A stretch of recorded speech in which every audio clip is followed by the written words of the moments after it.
د میرو سے د سجده سهو یوه مسله ده چې کله امام په لمونځ شي غلط شي، امام نه یا واجب پاتې شو یا زیات کړ یا کمای وکړ، ایس په امام باندې خو سجده سهو فرض شله واجب شله او میرو سے د امام تابع وي به میرو سا چې کله امام په شورو سے درېږي به سجده سهو کوي. حدود شي فرق ده، فرق دغه دا چې امام په شی دوه قسمه مقتدیون وي، یو ته وی مسبوق، څه ته وی مسبوق او یو وی لاحق. یعنی یو قسم مقتدیون هغه چې هغه امام سره اول نه تکبیر تحریمات سره ویلوړي یا اول رکعت شو ور سره شریک وي، یعنی هغه مقتدیون چې هغه رکعت نه تلا. او دوام قسم مقتدیون هغه وي چې هغه نه یو دوا درې یا سالے رکعتینا پوتی خالی تحیات سے اتر ہو رہا ہے. اس میرو تو سے غلطی دا کائی چکلا امام شی طرف تا سلام ہو رہا ہے بے مقتدیوں یا سلام ہو سر رہا ہے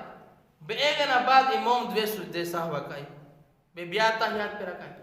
ہو گورا دوغزیش ہے چی دا کیم امام دا وہ ایک سر آگا مقتدیوں چاوالنا دو سر شریک تی دا بے سلام خالی آ رہا ہے. سیک بار آئے چاکی مقتدیون اول نه شریک دی او چاکی مقتدی دی یو رکعت نه پوتی هغه د امام سره سلام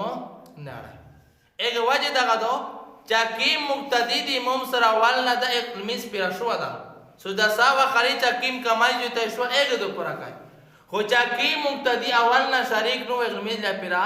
نه ده ایسته بالمیس پیران در یادنه یو رکعت پوتی ده په درې رکعت باندې سلام وړو، کدوې نه پوتی ده په دوه رکعت سلام وړو، کدرې نه پوتی ده به د په یو سلام وړو او چې سالېره نه پیله سلام وړو به د لمونځ څه شو موت شو. ازوغ دی شیا هغه مقتدیونو